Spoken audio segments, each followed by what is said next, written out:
চলো শুরু করবো আজকের chapter physical world. Physical world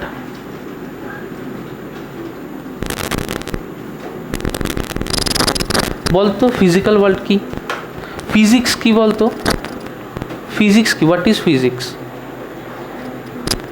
হ্যাঁ বল। স্টাডি অফ নেচার না, আর কেউ? ফিজিক্স কি, ফিজিক্স কি, ফিজিক্স কি, এনিওয়ান?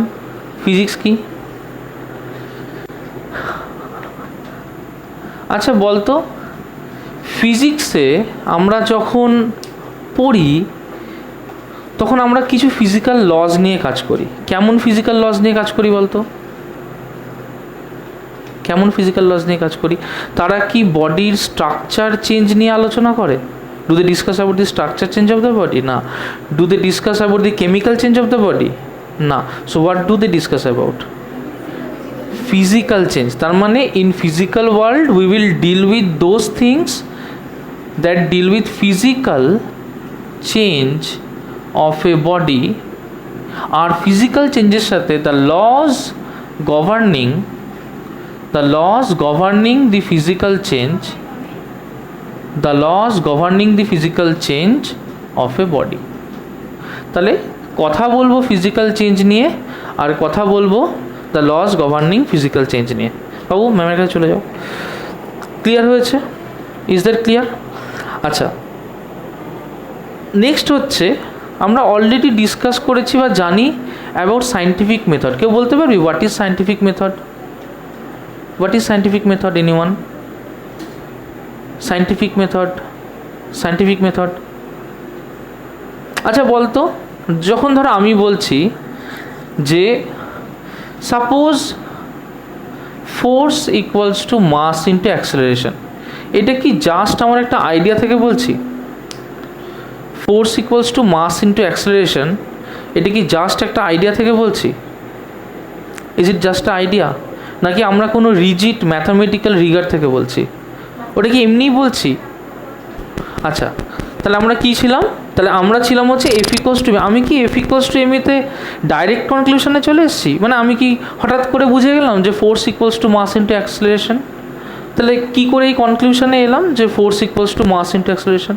কী করে এলাম? Any idea? বাট সেটা আমি কী করে বুঝলাম? এক্সপেরিমেন্ট করে। কি করে বুঝলাম? এক্সপেরিমেন্ট করে। তার মানে নিশ্চয়ই এরকম ছিল ওই যে নিউটনের গল্পটা, যে নিউটন বসেছিল, মাথার উপরে আপেল এসে পড়লো। নিউটনের একটা কনফিউশন হলো যে আপেল কেন মাথার উপরে এসে পড়লো, উপরে কেন উঠে গেল না? তাহলে যখন এফ ইকুয়ালস টু এম এ, তাহলে নিউটন কি দেখলো যে ওর মাথায় একটা আপেল পড়লো এবং আপেলটা নিচের দিকে পড়লো। তার মানে তার একটা ডাইরেকশন অফ মোশন আছে। তো সেই ডাইরেকশন অফ মোশনটা সে কী করে অ্যাচিভ করলো? নিশ্চয়ই তার উপর একটা ফোর্স কাজ করেছে। আচ্ছা, কী ফোর্স কাজ করেছে? Gravitational force, right? তাহলে যে ফোর্সটা কাজ করছে for Newton it was gravitational force. নিউটনের জন্য দিস ওয়াজ গ্র্যাভিটেশনাল ফোর্স। আচ্ছা আমাকে একটা কথা বল, যে যদি গ্র্যাভিটেশনাল ফোর্স না হয়, সাপোজ একটা ম্যাগনেট আছে, এখানে একটা লোহা আছে, ম্যাগনেটটা লোহাটাকে অ্যাট্রাক্ট করছে, কী ফোর্স? Magnetic force. তার মানে একটা ছিল গ্র্যাভিটেশনাল ফোর্স যেমন নিউটনের ক্ষেত্রে, একটা ম্যাগনেটিক ফোর্স।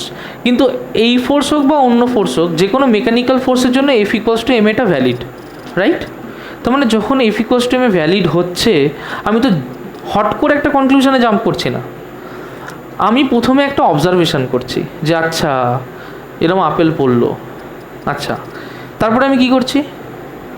তারপরে সেটাকে দেখছি সব কেসে সেটা ট্রু হয় কিনা, যে নিউটনের মাথার উপরে আপেল পড়লেই কি সেটা হয়, নাকি যে কোনো কারোর উপরে আপেল পড়লে সেটা? ক্লিয়ার হচ্ছে? তখন আমি একটা স্পেসিফিক কাউকে ধরছি না, একটা জেনারেল কেস, যে এর উপরে যদি হয় তাহলে কি হবে, ওর উপরে হলে কি হবে। Is that clear? এবার দেখছি ওটা কি তাহলে সবার ক্ষেত্রে ট্রু, সব পজিশনের ক্ষেত্রে ট্রু, সব জায়গার ক্ষেত্রে ট্রু, মানে ইকুয়াল সিচুয়েশন যেখানে যেখানে আছে সেখানে কি ট্রু? তার মানে আমি কি ওটা হট করে একটা জিনিসে জাম্প করে যাচ্ছি, না একটা মেথডকে ফলো করছি? কি করছি? একটা মেথডকে ফলো করছি। এই যখন একটা মেথডকে ফলো করছি তখন প্রথমে আমি প্রথমে দেখলাম যে এরকম আপেল পড়ছে, আপেল নিচের দিকে পড়ছে। সাপোজ আমি নিউটন, আমি দেখলাম, আমি প্রথমে কি বললাম জানিস তো, যে আপেল যখন পড়বে, আপেল না সবসময় নিচেই পড়বে, আপেল কখনো উপরে যাবে না। এটা আমি কিন্তু প্রথমেই বলে দিলাম। আচ্ছা, আমি যখন এটা প্রথমেই বলে দিলাম যে আপেল কিন্তু নিচেই পড়বে, সেকেন্ড জিনিস আমাকে দেখতে হবে যে এটা কোন কোন সিচুয়েশনে ট্রু। এবং এটা নিয়ে আমি চলে গেলাম প্রেমাংশুর কাছে। প্রেমাংশু ব্যাপারটা নিয়ে নাড়াঘাটা করে বললো, হ্যাঁ স্যার ঠিকই বলেছো, যে আপেল যখন পড়ে, আপেল সবসময় নিচেই পড়ে। আমার আর প্রেমাংশুর কথাটা সবাই শুনলো। সবাই কী করলো, যারা সায়েন্টিফিক কমিউনিটিতে ইন্টারেস্টেড হলো যে না, এই আপেল পড়াটাকে নিয়ে আমরা একটু ভাবি, তারা বিভিন্ন জায়গায় আপেল ফেলতে শুরু করলো। করে দেখলো যে হ্যাঁ, এরা দুজন যা বলছে এটা তো ঠিক। তার মানে প্রথমে একটা থটকে দেওয়া হলো, যে থটটাকে দেওয়া হলো সেই থটটা হচ্ছে হাইপোথিসিস। পড়েছি সেটা আগে আশা করি। এই থটটা হচ্ছে হাইপোথিসিস। থট কিন্তু কখনো ল হয়ে যায় না। থট হচ্ছে একটা অবজারভেশন, সেখান থেকে একটা কনক্লুশন, কিন্তু সেই কনক্লুশনটা মানেই সেটা ল হয়ে গেল না। আমি একটা কিছু দেখলাম, আমার একটা কিছু মনে হলো, যেটা মনে হলো সেটা আমি বললাম, দ্যাট ইজ মাই হাইপোথিসিস। 100% ভুল হতে পারে। ইভেন এখন যেগুলো এস্টাবলিশ থট, এর মধ্যে বহু থটই আছে যেটা ভুল, যেটা পরে প্রুভড হয়েছে যে এইটা হবে না, এটা হয়তো অন্য কিছু একটা হবে। Is that clear? তার মানে প্রথম জিনিসই হচ্ছে যে ফার্স্ট যে আইডিয়া অফ দ্য ল দেওয়া হচ্ছে, দ্যাট ইজ হাইপোথিসিস।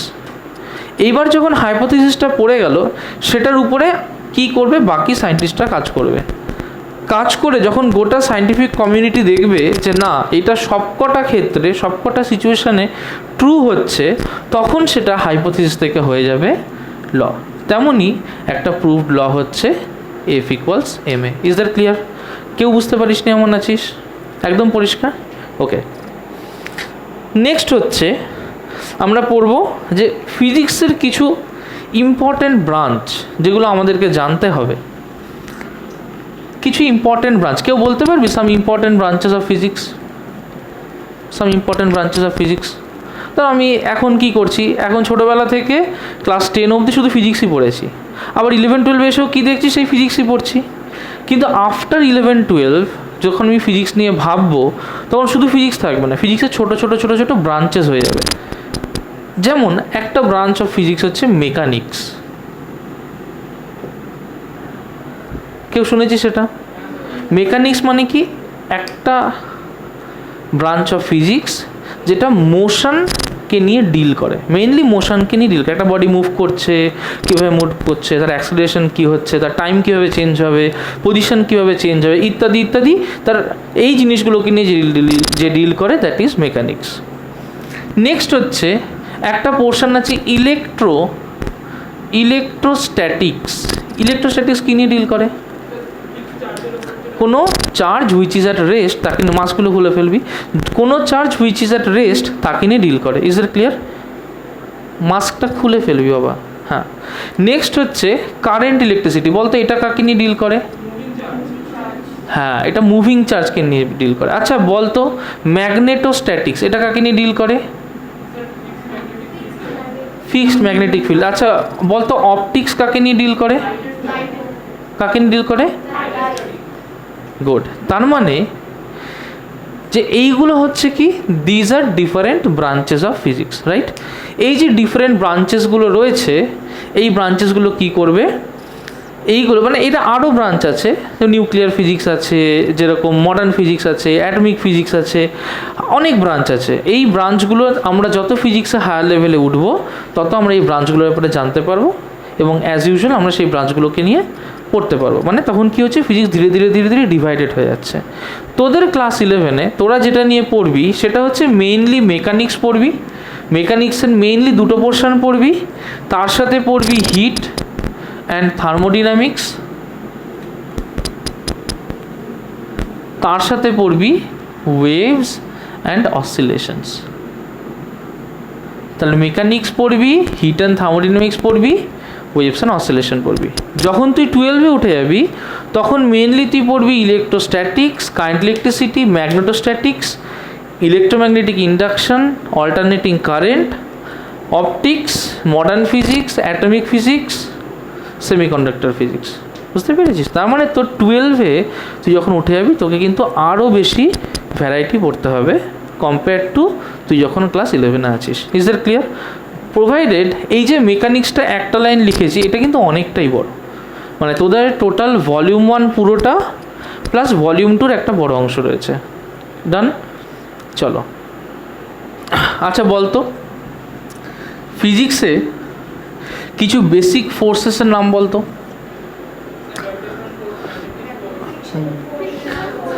আচ্ছা, তার মানে সাম ফোর্সেসের মধ্যে কি কি পড়ছে? আচ্ছা, আমি যা বোর্ডে লিখবো না সেটা তোরাও বোর্ডে লিখে ফেলবি, ওকে? তাহলে সাম ফোর্সেসের মধ্যে কি পড়ছে?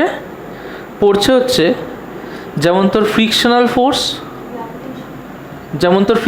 কিন্তু ফ্রিকশনাল ফোর্স, তারপরে ধর নর্মাল রিয়াকশন ফোর্স, এই ধরনের যে ফোর্সগুলো, এই ফোর্সগুলো হচ্ছে কন্ট্যাক্ট ফোর্স, রাইট? যে ছুলে তবে এইগুলোর ব্যাপারটা আমরা বুঝতে পারি। বা টেনশন ফোর্স, এগুলো কি নর্মাল রিয়াকশন ফোর্স। যে ফোর্সের কথা এখানে বলছি এইগুলো হচ্ছে মেইনলি নন কন্ট্যাক্ট ফোর্স। কী ধরনের ফোর্স? নন কন্ট্যাক্ট ফোর্স। কেমন? এই যে নন কন্ট্যাক্ট ফোর্সগুলো, তার মধ্যে প্রথম ফোর্স হচ্ছে গ্র্যাভিটেশনাল ফোর্স। নেক্সট হচ্ছে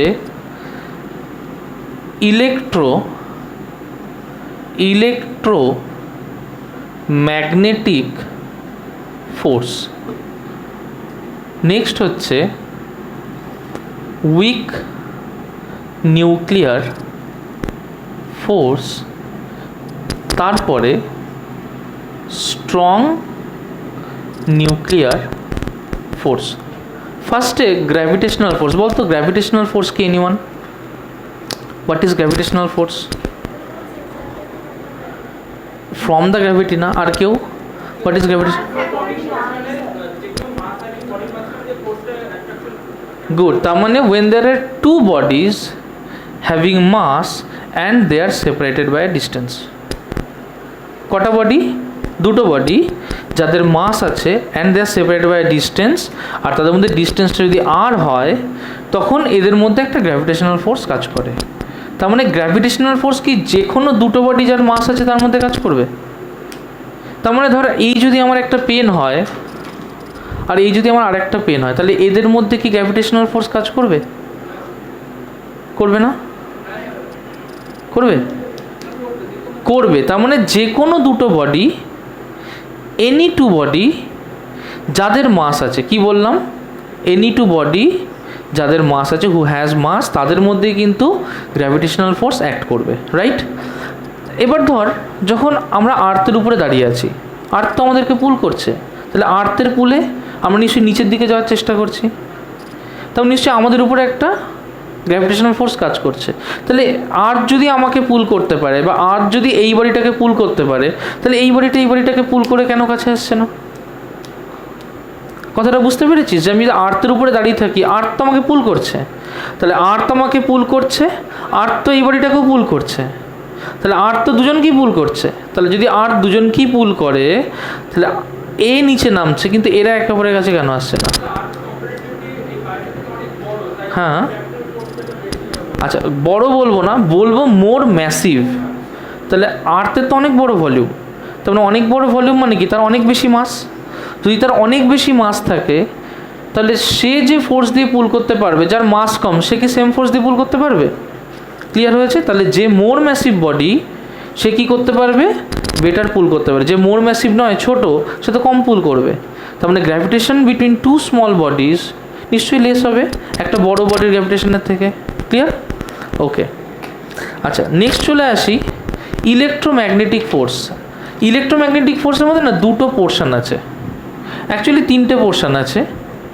একটা হচ্ছে ইলেকট্রোস্ট্যাটিক ফোর্স, একটা পোর্শন হচ্ছে ইলেকট্রোস্ট্যাটিক ফোর্স, একটা পোর্শন হচ্ছে ম্যাগনেটোস্ট্যাটিক ফোর্স, আর একটা পোর্শন হচ্ছে এই দুটোকে মিলিয়ে একটা ফোর্স তৈরি হচ্ছে, দ্যাট ইজ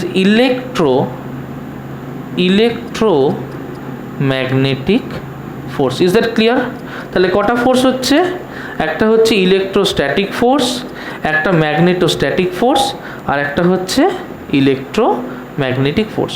আচ্ছা, যখন ইলেকট্রোস্ট্যাটিক ফোর্স হবে, একটা এক্সাম্পল কেউ দিতে পারবি? ইলেকট্রোস্ট্যাটিক ফোর্স আমরা পড়েছি কিন্তু। হ্যাঁ বল। হুম, একদম, তার মানে ওটা হচ্ছে ইলেকট্রোস্ট্যাটিক ফোর্স। আচ্ছা, আমাদের অত দূর যেতে হবে না, আমরা বাড়ির কাছে ঘরের মধ্যে ইলেকট্রোস্ট্যাটিক ফোর্স ফিল করতে পারি। কোথায় কোথায়? একজন একজন করে বল। হ্যাঁ, প্লাস্টিক চেয়ারে বসলে হাত রাখছি না, আর বেটার এক্সাম্পল? হ্যাঁ,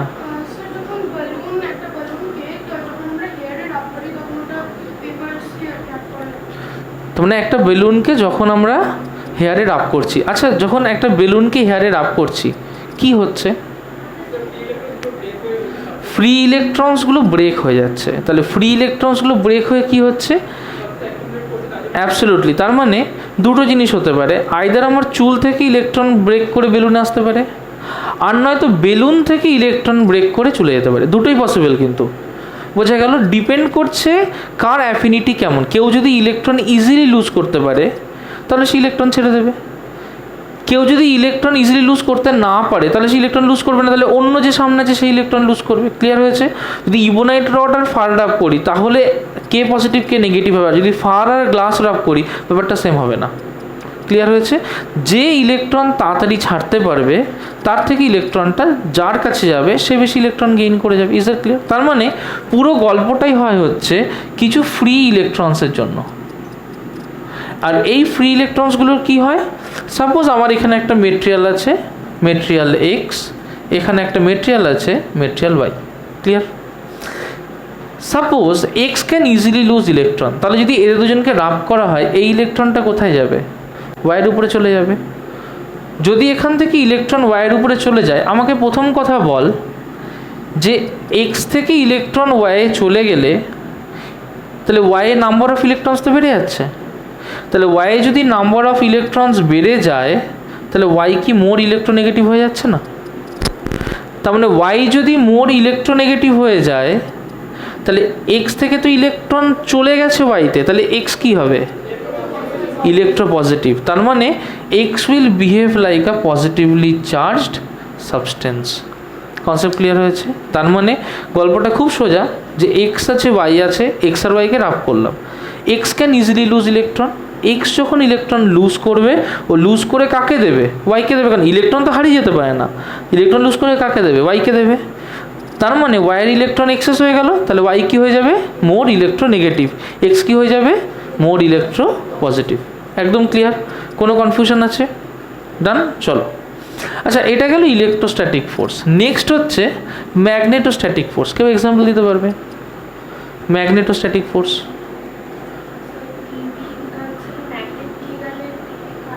আচ্ছা, ওটা ইলেকট্রোম্যাগনেটিক ইন্ডাকশনের জন্য। আর কেউ? ম্যাগনেটোস্ট্যাটিক ফোর্স এনিওয়ান? আচ্ছা, খুব সহজ। ধরো আমি এখানে একটা ম্যাগনেট রেখেছি, এটা নর্থ পোল, এটা সাউথ পোল। কি হবে যদি আমি এখানে একটা আয়রন পিসকে রাখি? অ্যাট্রাক্ট করবে। কেন অ্যাট্রাক্ট করবে? ম্যাগনেটিক ফিল্ড আছে, তার মানে নিশ্চয়ই ম্যাগনেটটা একে একটা ফোর্স দিয়ে অ্যাট্রাক্ট করছে। যে ফোর্স দিয়ে ম্যাগনেট অ্যাট্রাক্ট করবে সেটাই হচ্ছে ম্যাগনেটোস্ট্যাটিক ফোর্স, রাইট? আচ্ছা, কেউ বলতে পারবি ইলেকট্রোম্যাগনেটিক ফোর্স কি?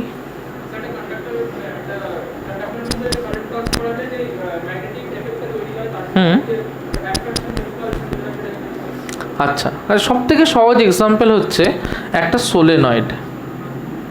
একটা সোলেনয়েড কি? সাপোজ আমি এখান থেকে একটা কারেন্ট পাস করাচ্ছি, রাইট? যখন কারেন্ট পাস করাতে থাকবো আমি দেখতে পারবো যে কিছুক্ষণ পরে এটা কিসে টার্ন হয়ে যাবে? একটা ইলেকট্রোম্যাগনেটে টার্ন হয়ে যাবে। যখন এটা ইলেকট্রোম্যাগনেটে টার্ন হয়ে যাবে এটার ক্ষেত্রে স্পেসিফিক্যালি এইটা হবে নর্থ পোল, এটা হবে south pole. Is that clear? তার মানে আমি একটা ম্যাগনেট পাচ্ছি, যে ম্যাগনেটের জন্য নর্থ আর সাউথ পাচ্ছি, বাট সেটা কেন তৈরি হচ্ছে? নিশ্চয়ই ইলেকট্রিক কারেন্ট পাস করার জন্য, রাইট? কেন পাচ্ছি? Due to passing of electric current. তাহলে ইলেকট্রিক কারেন্টের জন্য ম্যাগনেটিক ফিল্ড পাচ্ছি, তাহলে ইলেকট্রিক কারেন্টের জন্য ম্যাগনেটিক এফেক্ট পাচ্ছি। তাহলে সেই ক্ষেত্রে যদি আমি এখানে আবার একটা ম্যাগনেটকে রাখি বা একটা আয়রনকে রাখি, এ তো একেও অ্যাট্রাক্ট করবে, বাট সেই ক্ষেত্রে আমি এটাকে কি বলবো, ডিউ টু ম্যাগনেটিক ফোর্স নাকি ডিউ টু ইলেকট্রোম্যাগনেটিক ফোর্স? বুঝতে পেরেছিস? ডান। বলতে পারবি what is weak nuclear and what is strong nuclear force? Anyone? Week nuclear force and strong nuclear force কেউ বলতে পারবি? বল।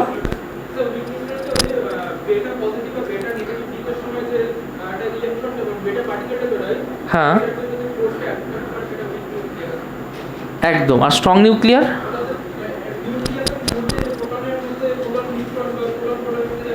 একদম। তার মানে আমরা দুটো ব্যাপার বুঝবো। একটা হচ্ছে, কখনো আমরা এটা ভেবে দেখেছি যে আমার একটা অ্যাটম আছে, সেই অ্যাটমের একটা নিউক্লিয়াস আছে।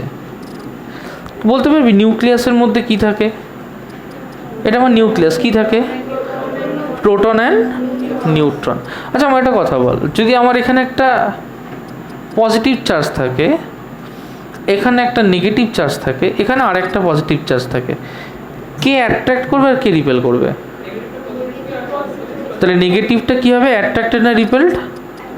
অ্যাট্রাক্টেড। তাহলে নিশ্চয়ই নেগেটিভ চার্জটা এদিকে চলে আসবে। পজিটিভটা কী হবে? তাহলে পজিটিভটা নিশ্চয়ই এদিকে চলে যাবে, রাইট? তাহলে নেগেটিভটা অ্যাট্রাক্টেড হবে, পজিটিভটা কী হবে? রিপেলড হবে। আচ্ছা যদি এরকম হয় যে এখানে একটা পজিটিভ, দুটো পজিটিভ, তিনটে, শুধু পজিটিভই রয়েছে, শুধু পজিটিভই রয়েছে, কোনো নেগেটিভ চার্জ নেই, তাহলে এদের কী হওয়া উচিত ছিল? ভেঙে যাওয়া উচিত ছিল, গিয়ে কী হওয়া উচিত ছিল? রিপেলড হওয়া উচিত ছিল, দূরে সরে যাওয়া উচিত ছিল। কারণ মনে কর না যে যদি আমি এখানে দুটো পজিটিভ চার্জ রাখি, এরা কি করবে? এ নিশ্চয়ই এদিকে চলে যাবে, এই নিশ্চয়ই এদিকে চলে যাবে। যদি এরকম তিনটে পজিটিভ চার্জ রাখি, কি হবে এই সিস্টেমটা? এ এদিকে চলে যাবে, এ এদিকে চলে যাবে, এ কোন দিকে যাবে? এদিকে চলে যাবে। Is that clear? তার মানে কিছুক্ষণ পর দেখবো এ দূরে চলে গেছে, এ দূরে চলে গেছে, এও দূরে চলে গেছে। তাহলে সিস্টেমটা আমার এরকম হয়ে যাবে না, রাইট? তাহলে এই সিস্টেমটার ক্ষেত্রে আরও কিছুক্ষণ পর নিশ্চয়ই এটা আরও দূরে দূরে চলে যাবে। কিন্তু যখন আমরা নিউক্লিয়াস দেখি, ওরা কি আরও দূরে দূরে চলে যায়? কেন যায় না? হ্যাঁ, নেগেটিভ চার্জ তো ভেতরে থাকে না, তাহলেও তো সেটা পজিটিভই থাকবে। কোনটা নিউট্রন কোনটা প্রেশন, মানে কোনটা নিউট্রন কোনটা প্রোটন সেটা বলা যায় না, but number of neutron proton same থাকে। কি হয়, একটা নিউট্রন পাই মেশনের চেঞ্জের থ্রু দিয়ে একটা প্রোটনে কনভার্ট হয়, এটা হচ্ছে গল্প। আবার প্রোটনটা কিছুক্ষণ পর নিউট্রনে কনভার্ট হয়ে যায়, সেটা নিয়ে আমাদের ইন্টারেস্ট নেই। বাট আমাদের ইন্টারেস্ট হচ্ছে সে প্রোটন নিউট্রন হোক বা নিউট্রন প্রোটন হোক, নাম্বার অফ পজিটিভ চার্জ তো একই থাকছে। তার মানে যাই হোক না কেন ultimately they should repel each other, but তবুও তো তারা রিপেলড হচ্ছে না, বা হচ্ছে কিন্তু তবুও তারা একসাথে থাকছে। প্রশ্ন হচ্ছে কেন তারা একসাথে থাকছে, ওয়াই? কারণ এদের মধ্যে একটা স্ট্রং ফোর্স কাজ করছে, যেটা নিশ্চয়ই রিপালসিভ ফোর্সের থেকে অনেকটা বেশি। তাহলে একটা স্ট্রং ফোর্স এমন কাজ করছে which is much much greater than the repulsive force. এই স্ট্রং ফোর্সটাকে আমরা বলবো স্ট্রং নিউক্লিয়ার ফোর্স। কি বলবো? Strong nuclear force. তাহলে কিছু ফোর্স থাকে স্ট্রং নিউক্লিয়ার ফোর্স, কিছু ফোর্স থাকে উইক নিউক্লিয়ার ফোর্স। তার মানে নিউক্লিয়ার ফোর্স দু ধরনের। ক্লিয়ার হয়েছে? Any concept problem? ঠিকঠাক? চলো এটা নোট ডাউন করে নাও। নেক্সট হচ্ছে আমরা পড়বো সাম কনজারভেশনস।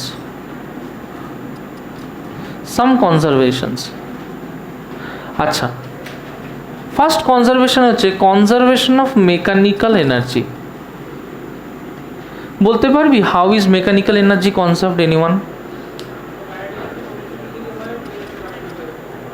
তার মানে আমাদের ক ধরনের মেকানিক্যাল এনার্জি আছে? দু ধরনের। একটা টাইপ কি আর একটা? তার মানে we have to kinds of mechanical energy. একটা হচ্ছে কাইনেটিক মেকানিক্যাল এনার্জি, একটা হচ্ছে পোটেনশিয়াল মেকানিক্যাল এনার্জি। তাহলে যখন মেকানিক্যাল এনার্জির কনজারভেশন হয়, তার মানে নিশ্চয়ই যদি একটা বডি একটা হাইট থেকে পড়তে থাকে, তার মানে তার কোন এনার্জি কমছে? কোন এনার্জি কমছে? পোটেনশিয়াল কমছে। তার মানে এনার্জি কমে যাচ্ছে, মানে টোটাল এনার্জি তো কমে যাচ্ছে না। তাহলে কোন এনার্জি কমছে? পোটেনশিয়াল। তাহলে কোন এনার্জি বাড়ছে? তার মানে অ্যাট এনি মোমেন্ট কোন এনার্জি কনজার্ভ থাকছে? Sum of potential and kinetic energy. তার মানে কনজারভেশন অফ মেকানিক্যাল এনার্জি মানে sum of potential and kinetic energy is constant. Potential আর kinetic energy sum is always constant. লিখে নাও, হয়েছে। নেক্সট হচ্ছে, যদি আমি কাইনেটিক এনার্জির কথা বাদ দিই, যদি অন্য কোনো ফর্ম অফ এনার্জির কথা নিয়ে ভাবি, সাপোজ আমি একটা কয়লা জ্বালাচ্ছি, কয়লাটা জ্বালানোর পরে কয়লা থেকে কি কি এনার্জি পাবো?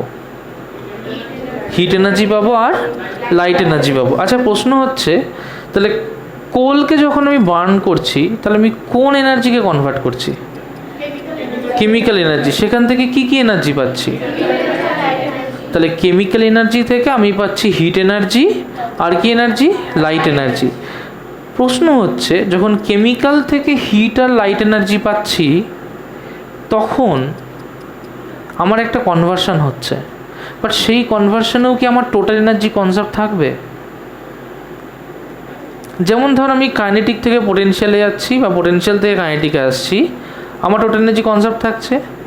যদি আমি কেমিক্যাল থেকে হিট এনার্জি বা কেমিক্যাল থেকে আমি অন্য কোনো ফর্ম অফ এনার্জিতে যাই, বা ধর হিট থেকে মেকানিক্যাল এলাম বা মেকানিক্যাল থেকে ইলেকট্রিক্যাল গেলাম, কোনো একটা ফর্ম অফ এনার্জি থেকে যদি অন্য কোনো একটা ফর্ম অফ এনার্জিতে যাই, তাহলে কি আমার টোটাল এনার্জি কনজার্ভ থাকছে?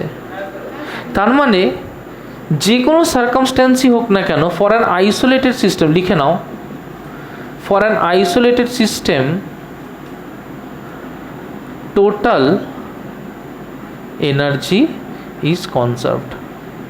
তার মানে কি, সাপোজ আমি যদি একটা কেমিক্যালকে বার্ন করি, যেমন ধরো কোল, আমি যদি একটা কোলকে বার্ন করি তাহলে কোল থেকে আমি কি কি পাবো? কোল থেকে পাবো আমি হিট এনার্জি, আমি পাবো সাউন্ড এনার্জি আর আমি পাবো light energy. Is it clear?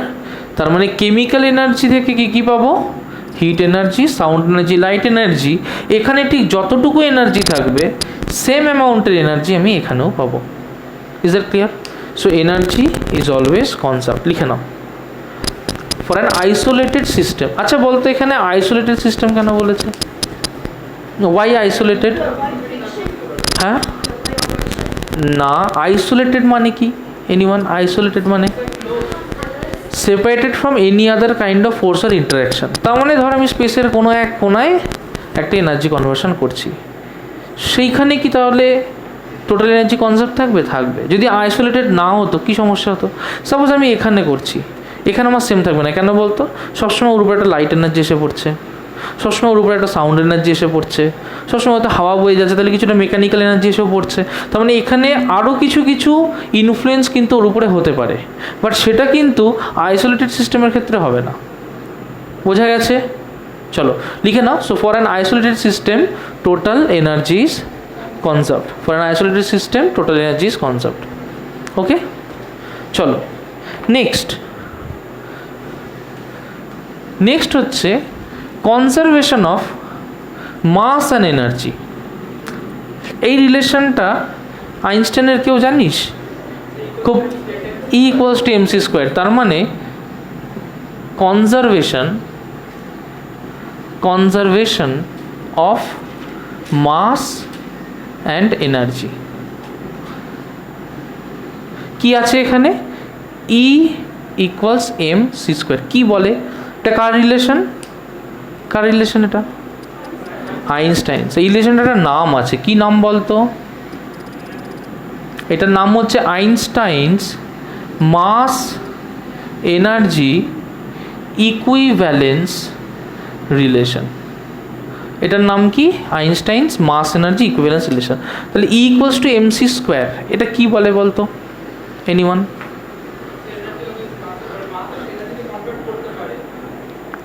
তার মানে এটা বলছে এরকম যে সাপোজ আমার স্পিড বাড়তে শুরু করেছে এবং বাড়তে বাড়তে বাড়তে বাড়তে সাপোজ আমি লাইটের স্পিডের কাছাকাছি চলে গেছি।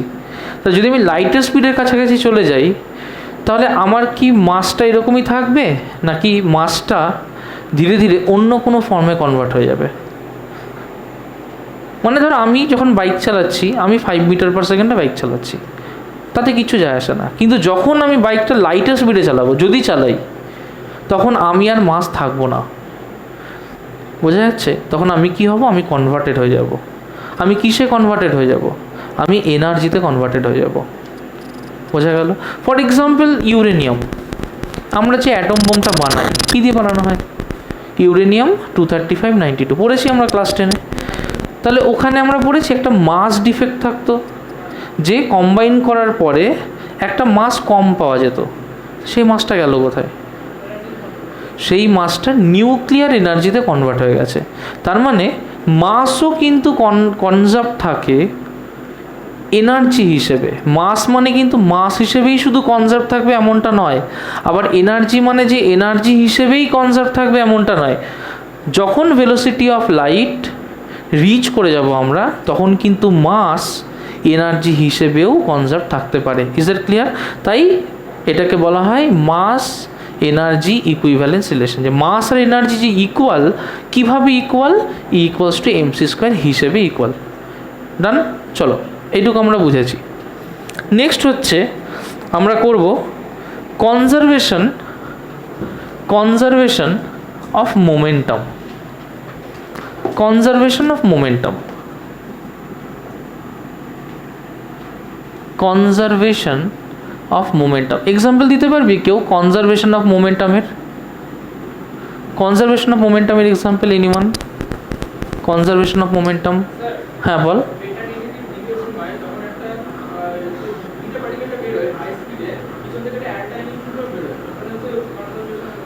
আচ্ছা, আরও সিম্পল কোনো এক্সাম্পল এনিওয়ান? আরও সিম্পল আমরা রোজ দেখতে পাই এমন কোনো এক্সাম্পল? রোজ দেখতে পাই বা ইজিলি বলা যায় এমন কোনো এক্সাম্পল কনজারভেশন অফ মোমেন্টামের? আচ্ছা, আমরা কি কখনো ক্যারাম বোর্ড খেলেছি? খেলেছি। ক্যারাম বোর্ডের কখনো দেখেছিস যে গুটিটা আছে সে স্ট্রাইকার না, গুটি। গুটি দিয়ে যদি আমরা কখনো কোনো গুটিকে মারি কি হয়? কখনো খেলেছিস? কে কে ক্যারাম খেলেছিস? হাত তোল তো। খেলেছিস? কি হয় গুটি দিয়ে যদি গুটিকে কখনো মেরে দেখেছিস? কেউ মেরেছিস গুটি দিয়ে গুটিকে? কি হয়? কি হয়?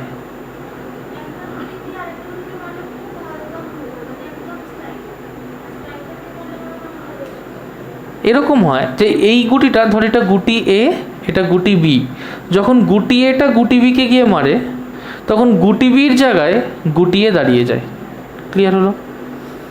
গুটি এ গিয়ে কাকে মারলো? গুটি বিকে। তখন দেখা যায় যে গুটি এটা গুটি বি এর কাছাকাছি এসে দাঁড়িয়ে, এখানে বা একটু এর কাছাকাছি যায়, গুটি বিটা সামনে ছুটতে শুরু করে। মানে কি? মানে যখন এই পার্টিকেলটা একে এসে ধাক্কা মারলো, এর যে মোমেন্টাম সেটা এ পেয়ে গেল, মানে এর মোমেন্টাম কে পেয়ে গেল? বি। আর বি এর মোমেন্টাম কে পেয়ে যাবে? এ। আচ্ছা বলতো মোমেন্টামকে কি রিলেশন দিয়ে বলি আমরা? পি ইকুয়ালস টু, তাহলে momentum P equals to M V. P হচ্ছে মোমেন্টাম, এম কি বলতো? এম কি? মাস। ভি কি বলতো? ভি হচ্ছে ভেলোসিটি। তাহলে পি হচ্ছে মোমেন্টাম, এম হচ্ছে মাস, ভি হচ্ছে ভেলোসিটি। আচ্ছা ধর একটা বডি যার মাস হচ্ছে 5 কেজি, ভেলোসিটি হচ্ছে 10 মিটার পার সেকেন্ড, তার মোমেন্টাম কত? 50 কি? তাহলে তার মোমেন্টাম হচ্ছে 50 KG metre per second, right? ধর একটা বডি তার মাস হচ্ছে 2 কেজি, ভেলোসিটি হচ্ছে -7 মিটার পার সেকেন্ড, বলতো মোমেন্টাম কত? তাহলে তার মোমেন্টাম হবে -14 KG metre per second, right? তার মানে একটা বডির যদি মাস আর ভেলোসিটি জানি, তাহলে কিন্তু তার মোমেন্টাম আমরা বার করতে পারবো। ক্লিয়ার হয়েছে? এই ক্ষেত্রে বডি বিটা দাঁড়িয়ে আছে রেস্টে, বলতে পারবি এর ভেলোসিটি কত? তাহলে এর ভেলোসিটি হচ্ছে 0। ধর এর মাস এম, এর মাসও এম, তাহলে দুজনের সেম মাস। সাপোজ এটার মাস হচ্ছে 10 গ্রাম, তাহলে এর মাসও 10 গ্রাম, রাইট? সাপোজ একটা ভেলোসিটিতে আসছে 10 মিটার পার সেকেন্ড, তাহলে এর মোমেন্টাম কত বলতো? না, P equals to M V, তাহলে 100 কি গ্রাম মিটার পার সেকেন্ড। বলতো এর মোমেন্টাম কত? পিবি। জিরো কি? জিরো কি? গ্রাম মিটার পার সেকেন্ড। ভালো কথা। এবার এ যখন একে কি ধাক্কা মারলো, তাহলে বি এর মোমেন্টামটা কে পাবে? এ পেয়ে যাবে। তাহলে এর মোমেন্টাম কি হয়ে যাবে বলতো? নিশ্চয়ই zero gram metre per second. B এর মোমেন্টাম কি হবে? নিশ্চয়ই এর moment, good, that is 100 gram metre per second. Concept clear হয়েছে? তাহলে আমরা কি এটা বুঝতে পেরেছি যে পি এ পি বি কীভাবে চেঞ্জ করছে? একদম পরিষ্কার, কোনো ডাউট আছে? না।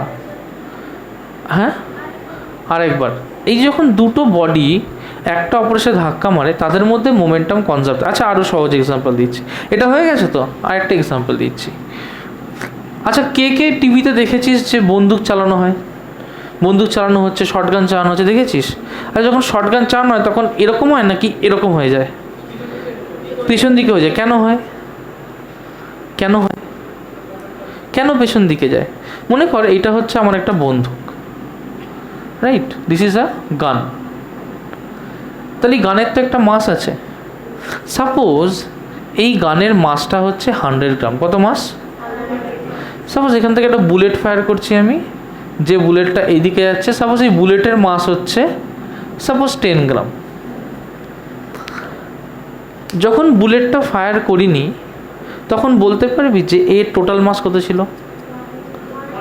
110। তার মানে বুলেটটা তখন গানের মধ্যে, আমি বুলেটটাকে ফায়ার করিনি, তাহলে টোটাল মাস কি? বুলেটের মাস প্লাস গানের মাস। তাহলে গানের মাস কত? 100, বুলেটের মাস কত? 10, তাহলে কত হলো? 110, রাইট? এবার বুলেটটা ফায়ার করে দিয়েছি। বুলেটটা সাপোজ আমার ফায়ার করে দিয়েছি at suppose 500 metre per second. এবার যদি এদের মোমেন্টামকে কনজার্ভ থাকতে হয় তাহলে এদের আগের যা মোমেন্টাম ছিল আর পরের যা মোমেন্টাম সেম হওয়া উচিত। আগের মোমেন্টাম কি ছিল? আগের মোমেন্টাম ছিল এই আমার বন্দুক আর এর মধ্যে দাঁড়িয়ে থাকা বুলেট, রাইট? তার মাস হচ্ছে 110 গ্রাম, তার ভেলোসিটি হচ্ছে 0, কারণ তো বুলেট ফায়ার হয়নি, কেউ মোশনেও নেই, সিম্পলি ভেলোসিটি কত? 0। তার মানে তারা কিসে আছে? অ্যাট রেস্ট আছে। এবার আমি তাকে ফায়ার করে দিলাম, তাহলে 10 গ্রাম নিয়ে বডিটা বেরিয়ে গেল। ভেলোসিটি কত? 500 মিটার পার সেকেন্ড। তাহলে এরও তো একটা ভেলোসিটি থাকা উচিত, তা না হলে তো আলটিমেটলি মোমেন্টাম বেড়ে যাচ্ছে, রাইট? তার মানে নিশ্চয়ই এই 100 গ্রাম মাসেরও একটা ভেলোসিটি থাকবে। আবার এই 100 গ্রাম মাসের ভেলোসিটি নিয়ে যেটা পেলাম সেটা নিশ্চয়ই মোমেন্টাম অফ দ্য গান, তাই না? বুলেটটা সামনের দিকে এগিয়ে যাচ্ছে, তাহলে নিশ্চয়ই 10 গ্রাম ইন্টু 500, এটা নিশ্চয়ই মোমেন্টাম অফ দ্য বুলেট। তাহলে যখন বুলেটটা ফায়ার করেছি তখন তো এই মোমেন্টামটা হয়েছে। তাহলে এইটা আমার ইনিশিয়াল মোমেন্টাম না ফাইনাল মোমেন্টাম? Final momentum. এটাকে ফাইনাল লিখছি। আর ইনিশিয়ালি কত? Total mass. মোমেন্টাম ইনিশিয়াল কত হবে? টোটাল মাস মানে 110 ইন্টু ভেলোসিটি 0, তার মানে কত? 0 না? আমাদের কি মোমেন্টাম কনজার্ভ থাকে, তাই তো? তার নিশ্চয়ই ওই মোমেন্টাম আর ফাইনাল মোমেন্টাম এক হতে হবে। তো যদি ইকুয়েট করে দিই তাহলে কি লিখতে পারি? যে 100 ইন্টু ভি প্লাস 10 ইন্টু 500, সেটা নিশ্চয়ই 0, তাই না? তার মানে নিশ্চয়ই 100 ইন্টু ভি হবে 10 ইন্টু 500 মাইনাস, আর ভি কী হবে? 10 ইন্টু 500 বাই 100 কেটে গেল, দ্যাট উইল বি -50। তার মানে কি বুঝলাম? তার মানে এ যখন 500 মিটার পার সেকেন্ডে বুলেটটা সামনে যাচ্ছে, বন্দুকটা 50 মিটার পার সেকেন্ডে কোন দিকে আসবে? পেছন দিকে আসবে। দেখ, পেছন দিকে আসবে বলে এখানে কি আছে? মাইনাস। এটা বুঝতে পেরেছিস? কেউ কে আছিস যে বুঝতে পারিস নি? ওকে, এটা লিখে নাও, দিয়ে একটা কোয়েশ্চেন করো। এটা ঝটপট লিখে নাও, ঝটপট লিখে নাও, দিয়ে একটা কোয়েশ্চেন করো। হ্যাঁ হ্যাঁ, নিন, আপনি জোরে জোরে বলুন, অসুবিধা নেই। এই অঙ্কটা আমরা একসাথে করব। বলেছে মাস অফ গান কত বলেছে? মাস অফ গান কত বলেছে? আমার সাথে কথা বলবি। কত বলেছে? 300, মাস অফ বুলেট 10 গ্রাম। তাহলে আমার দুটো কন্ডিশন, একটা কন্ডিশন হচ্ছে কন্ডিশন অফ ইনিশিয়াল মোমেন্টাম, একটা হচ্ছে কন্ডিশন অফ ফাইনাল মোমেন্টাম। এই তো দুটো কন্ডিশন। ফার্স্টে যখন ইনিশিয়াল মোমেন্টাম নিয়ে ভাবছি তখন আমার কাছে কি আছে, নিশ্চয়ই বন্দুকটা আছে, রাইট? আর বুলেটটা কোথায় আছে? নিশ্চয়ই বন্দুকের মধ্যে। বলতে পারবি টোটাল বুলেট আর বন্দুক মিলিয়ে তখন মাস কত? 310। তার মানে টোটাল মাস কত হবে? Mass of bullet plus mass of gun. তাহলে মাস অফ বুলেট হচ্ছে 10 গ্রাম, মাস অফ গান হচ্ছে 300 gram, that will be 310 gram, right? কোনো কনফিউশন আছে? না। নেক্সট হচ্ছে এরপরে বুলেটটা ফায়ার্ড হয়েছে। যখন বুলেটটা ফায়ার্ড হয়েছে তাহলে বুলেট নিশ্চয়ই এখান থেকে বেরিয়ে গেছে। তখন কি আমি একটা মোমেন্টাম ধরবো না দুটো মোমেন্টাম ধরবো? দুটো। প্রথমে কার মোমেন্টাম ধরবো? গান। তাহলে মোমেন্টাম অফ গান আমার কি বেরোবে বলতো? মাস অফ গান ইন্টু ভেলোসিটি অফ গান। মাস অফ গান আমি জানি কত বলতো? 300। ভেলোসিটি অফ গান কি জানি? তাহলে কি ধরে নিলাম? ভি। তারপরে বুলেট, মোমেন্টাম অফ বুলেট কি হবে বলতো? তাহলে মাস অফ বুলেট কত? 10 গ্রাম। আর ভেলোসিটি অফ বুলেট কত? 270। তাহলে 10 into 270 metre per second, right? তাহলে টোটাল ফাইনাল মোমেন্টাম কত? টোটাল ফাইনাল মোমেন্টাম পিএফ নিশ্চয়ই হবে পিজি প্লাস পিভি, তাই হবে না? তাহলে পিজি কত হবে? নিশ্চয়ই 300 ভি। পিভি কত হবে? নিশ্চয়ই 2700। Law of conservation of momentum কি বলছে? আচ্ছা, ইনিশিয়ালি এর কি কোনো ভেলোসিটি ছিল? তাহলে ভি ইনিশিয়াল কত? 0 না? তাহলে মোমেন্টাম ইনিশিয়াল কত? 310 ইন্টু 0, দ্যাট উইল বি 0। তাহলে কনজারভেশন অফ মোমেন্টাম কি বলছে? Total initial momentum has to be equal to total final momentum. তাহলে যদি P I equals to P F হয় তার মানে নিশ্চয়ই 300 ভি প্লাস 2700, সেটা হতে হবে 0। তার মানে নিশ্চয়ই ভি কি হতে হবে? Minus 2700 by 300। এটা কেটে গেল, this is 9, that is minus 9 meter per second. কোনো কনফিউশন আছে? না, লিখে নাও ফার্স্ট। আচ্ছা, নেক্সট আমরা করব কনজারভেশন অফ চার্জ। কেউ এক্সপ্লেন করতে পারবি how charge is conserved? How charge is conserved? Anyone? Charge কি করে কনজার্ভ থাকবে বলতো? আচ্ছা, ওকে বলতে দে, বল। তো অ্যাটমের ক্ষেত্রে, অ্যাটম ছাড়া কি চার্জ কনজার্ভ হতে পারে না? অ্যাটম ছাড়া ফর আ সিস্টেম হতে পারে কি? ফর আ সিস্টেম কি চার্জ কখনো কনজার্ভ হতে পারে? অ্যাটমের জন্য ঠিক আছে যে নাম্বার অফ প্রোটনস আর number of electrons inside an atom is equal, যার জন্যেই তারা ইলেকট্রিক্যালি কি হচ্ছে? নিউট্রাল হচ্ছে। প্রশ্ন হচ্ছে এছাড়া আমি কি কোনো সিস্টেমকে ইলেকট্রিক্যালি নিউট্রাল থাকলে সে কি ইলেকট্রিক্যালি নিউট্রালি থাকবে? বলতে পারবি? সাপোজ আমার কাছে এরকম একটা সিস্টেম আছে, মনে কর এখানে দুটো অবজেক্ট আছে, একটা হচ্ছে অবজেক্ট এ, একটা object B, right? Object a থেকে সাপোজ 4টে ইলেকট্রন অবজেক্ট বিতে চলে গেল, তাহলে অবজেক্ট এ কত পজিটিভ হলো বলতো? কত? 4 পজিটিভ হলো। তাহলে অবজেক্ট এ হলো 4 পজিটিভ, আর অবজেক্ট বি কি হলো? তাহলে অবজেক্ট বি হলো 4 negative, right? So object a হলো 4 পজিটিভ, অবজেক্ট বি কি হলো? 4 নেগেটিভ। তার মানে আলটিমেটলি ওরা যে সিস্টেমটায় রয়েছে এটা কি ইলেকট্রিক্যালি পজিটিভ, ইলেকট্রিক্যালি নেগেটিভ, না এটা ইলেকট্রিক্যালি নিউট্রাল? তার মানে চার্জ যদি এখান থেকে এখানে ফ্লো করেও যায় তার মানে ইলেকট্রিক্যালি নিউট্রাল যেহেতু নিশ্চয়ই এটা কনজার্ভডই থাকছে।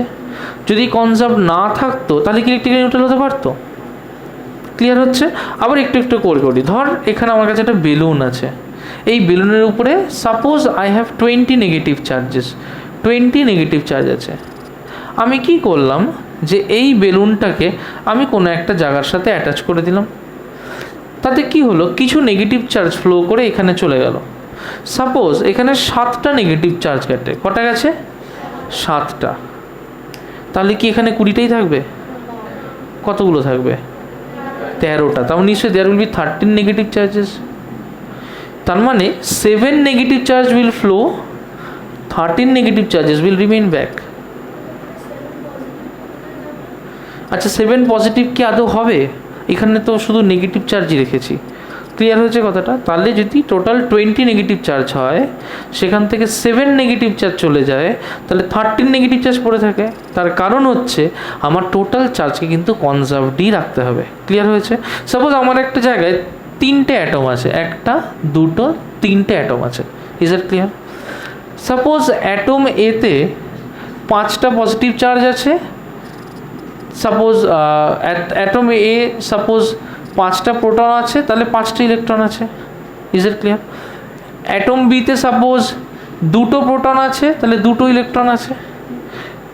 অ্যাটম সিতে সাপোজ 12টা প্রোটন আছে, তাহলে নিশ্চয়ই 12টা ইলেকট্রন আছে। রাইট? সাপোজ এটা 3জন মিলে কোনো একটা কম্পাউন্ড ফর্ম করেছে, যে ফর্ম করার জন্য এখান থেকে একটা ইলেকট্রনই রিসিভ করেছে, সাপোজ এখান থেকে একটা ইলেকট্রনই রিসিভ করেছে। তাহলে এর অবস্থা কি হবে? 5টা প্রোটনই থাকবে, 4টে ইলেকট্রন হয়ে গেল। বি এর অবস্থা কি হবে? নিশ্চয়ই তাহলে এ একটা ইলেকট্রন রিসিভ করলো, তাহলে এখানে এর জন্য 3টে হলো। আবার এখান থেকে একটা রিসিভ করলো, তাহলে টোটাল কটা হলো? 4টে ইলেকট্রন, 2টো প্রোটন। Is it clear? আবার এই সিস্টেমটা একটা ইলেকট্রন দিয়ে দিয়েছে, তাহলে নিশ্চয়ই 11টা ইলেকট্রন, 12টা proton. But net charge of the system কতগুলো ইলেকট্রন আছে? কতগুলো ইলেকট্রন আছে? 11 আর 8 19টা। তাহলে এখানে দ্যার ইজ 19 ইলেকট্রনস। এখানে টোটাল কতগুলো ইলেকট্রন আছে? 19 ইলেকট্রনস। তার মানে নাম্বার অফ ইলেকট্রনস চেঞ্জ হয়েছে কি? তাহলে নাম্বার অফ ইলেকট্রনস কি থাকলো? Is conserved. Is that clear? আবার নাম্বার অফ প্রোটনস, এটা তো ট্রান্সফারডই হয়নি, তাহলে number of protons is also conserve. তাহলে যদি কোনো কেমিক্যাল রিয়াকশন হয়, তাহলে তাতে নাম্বার অফ ইলেকট্রনস আর নাম্বার অফ প্রোটনস কি থাকে? Is always conserve. তার মানে number of electron, number of proton conserve থাকা মানে কি?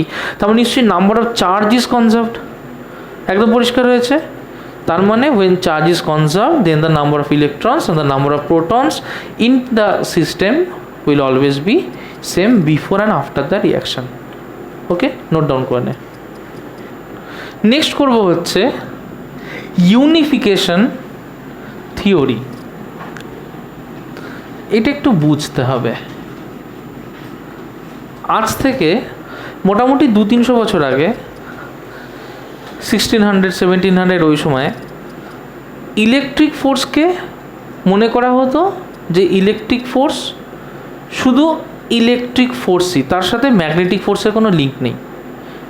আবার ম্যাগনেটিক ফোর্স শুধু ম্যাগনেটিক ফোর্সই, তার সাথে ইলেকট্রিক ফোর্সের কোনো লিঙ্ক নেই। বোঝা যাচ্ছে? এবার সায়েন্টিস্টরা ধীরে ধীরে, যেমন ফ্যারাডে বা ওরস্টেড, এই ধরনের সায়েন্টিস্টরা এসে দেখলো যে ইলেকট্রিক ফোর্স আর ম্যাগনেটিক ফোর্স আলাদা কিছু নয়। যেটাই ইলেকট্রিক ফোর্স সেটাই অ্যাকচুয়ালি ম্যাগনেটিক ফোর্স। ওরা দুটোকেই করলো, কম্বাইন করলো, কম্বাইন করে তৈরি করলো ইলেকট্রোম্যাগনেটিক ফোর্স। কি তৈরি করলো? এই যে দুটো আলাদা আলাদা ফোর্সকে কম্বাইন করে, ইউনিফাই করে ওরা একটা ফোর্স নিয়ে এলো। এইটাকে বলে হচ্ছে ইউনিফিকেশন অফ ফোর্সেস বা ইউনিফাইড ফিল্ড থিওরি। এটাকে বলি unification of forces or unified field theory। এখন ইউনিফাইড ফিল্ড থিওরিটা আরেকটু broader term. Unified field theory কী চাইছে ভালো করে বুঝবি, যে গ্র্যাভিটেশনে আমরা কি দেখছি, যে দুটো বডি এক অপরের দিকে অ্যাট্রাক্টেড হয়ে যাচ্ছে, রাইট? তাহলে তাদের থেকে যত ডিস্টেন্স বাড়ছে তত তাদের মধ্যে ফোর্স কমছে। তার মানে force for gravitation is directly proportional to 1/r², তাই না? আবার যখন দুটো চার্জ, এটা গ্র্যাভিটেশনের জন্য, আবার যখন দুটো চার্জের জন্য দেখছি, চার্জের ক্ষেত্রেও সেম, যে যদি দুটো পজিটিভ চার্জকে দূরে নিয়ে যায়, তাহলে তাদের মধ্যে ফোর্স কী করছে, সেই ক্ষেত্রেও ডিক্রিজ করছে। তার মানে ফর কুলম ফোর্স সেটাও কিন্তু প্রপোর্শনাল টু 1/r²। তখন সায়েন্টিস্টদের মনে স্বাভাবিকভাবে একটা কনফিউশন হতে শুরু করলো যে তাহলে কি গ্র্যাভিটেশনাল ফোর্স আর কুলম্ব ফোর্স একই টাইপের? তার মানে ইলেকট্রোম্যাগনেটিক ফোর্স আর কুলম্ব ফোর্স কি একই টাইপের? তার মানে কি এই ধরনের সব ফোর্সই একই টাইপের? তার মানে আমরা যে ধরনের ফোর্সগুলো নিয়ে কথা বলছি, স্ট্রং নিউক্লিয়ার হোক, উইক নিউক্লিয়ার হোক, গ্র্যাভিটেশন হোক, ইলেকট্রোম্যাগনেটিক হোক, সবাই কিন্তু ডিস্টেন্স বলে তাদের মধ্যে ফোর্সের ভ্যালু কমে আসে। এই সবার ক্ষেত্রে কিন্তু আমরা একই জিনিস দেখতে পাই। তাহলে সবার ক্ষেত্রে কি ব্যাপারটা সেম? সবার ক্ষেত্রে কি ওরা অ্যাকচুয়ালি একই ফোর্স বা একই ইকুয়েশন দিয়ে কি সেটাকে ডিসক্রাইব করা যাবে? ঠিক যেরকমভাবে ইলেকট্রিক আর ম্যাগনেটিককে মিলিয়ে আমরা ইলেকট্রোম্যাগনেটিক করেছি। তাহলে আমি কি সবগুলোকে রিডিউস করে একটা ইকুয়েশনে ফেলতে পারবো? আমার সব ফোর্সের কি একটা ইকুয়েশন হওয়া সম্ভব? এই প্রিন্সিপালটাকে বলে রিডাকশনিজম। রিডাকশনিজম সায়েন্টিস্টরা বহু বছর ধরে, ইভেন এখনও এই রিডাকশনিজমের উপরেই কাজ করে চলছে, যে ওয়ান ইউনিভার্স ওয়ান ল। গোটা ইউনিভার্সটা একটা ল দিয়ে গভর্নড হবে, এবং সেই লটাকেই কিন্তু তাবর সায়েন্টিস্টরা খুঁজে যাচ্ছে। এখনও কিন্তু তারা সেটাই করছে, যারা নাম করা সায়েন্টিস্ট তারা। This is the unified field theory. সব ফিল্ডকে একটা থিওরি দিয়ে এক্সপ্লেন করা যাবে। ইলেকট্রোস্ট্যাটিক্সের জন্য আলাদা, গ্র্যাভিটেশনের জন্য আলাদা, এইগুলো কেন হবে? যদি একটা আর্থ হয় সেটা কেন একটা ল দিয়ে গভর্ন হবে না? বিশেষ করে যখন তাদের নেচারগুলো সব আমরা একই টাইপের দেখতে পাচ্ছি, নিশ্চয়ই কোথাও একটা লিঙ্ক আছে যেটা আমরা খুঁজে পাচ্ছি না। So this is unified field theory. আচ্ছা, উইথ দিস আমাদের এই চ্যাপ্টারটা শেষ। এই চ্যাপ্টারে আরও কিছু পোর্শন আছে, যেমন কোন সায়েন্টিস্ট কি ডিসকভার করেছে, কোথায় কি পাওয়া গেছে, কার বার্থডে কবে সে কি স্পেশাল কিছু করেছে। এইগুলো পড়ানোর কিছু নেই, এগুলো বোঝানোর কিছু নেই। বই দেখবে, তারপরে যদি কোনো স্পেসিফিক টার্ম তোমরা বুঝতে না পারো, যেমন হঠাৎ করে তোমরা পড়লে হয়তো রামান এফেক্ট বুঝবে না, হয়তো পড়বে বোস আইনস্টাইন কনডেনসেশন লেখা থাকবে এখানে, বুঝবে না। ওগুলো তোমাদের বোঝারও নয়, ওগুলো হায়ার লেভেলের জন্য। জাস্ট ওপর জেনে রাখো যে এই সায়েন্টিস্ট এরকম কিছু করেছে, ওই সায়েন্টিস্ট এরকম কিছু করেছে। ক্লিয়ার হয়েছে কথাটা? কারণ ওখানে যে জিনিসগুলো করানো আছে সেগুলো হয়তো মাস্টার ডিগ্রি লেভেলের, নয়তো পিএইচডি লেভেলের, সেটা তোমাদের কোনো কাজে কিন্তু লাগবে না। ওকে, ফিজিক্যাল ওয়ার্ল্ড শেষ। আমরা কী করে একটা ছোট্ট করে রিভাইজ করবো।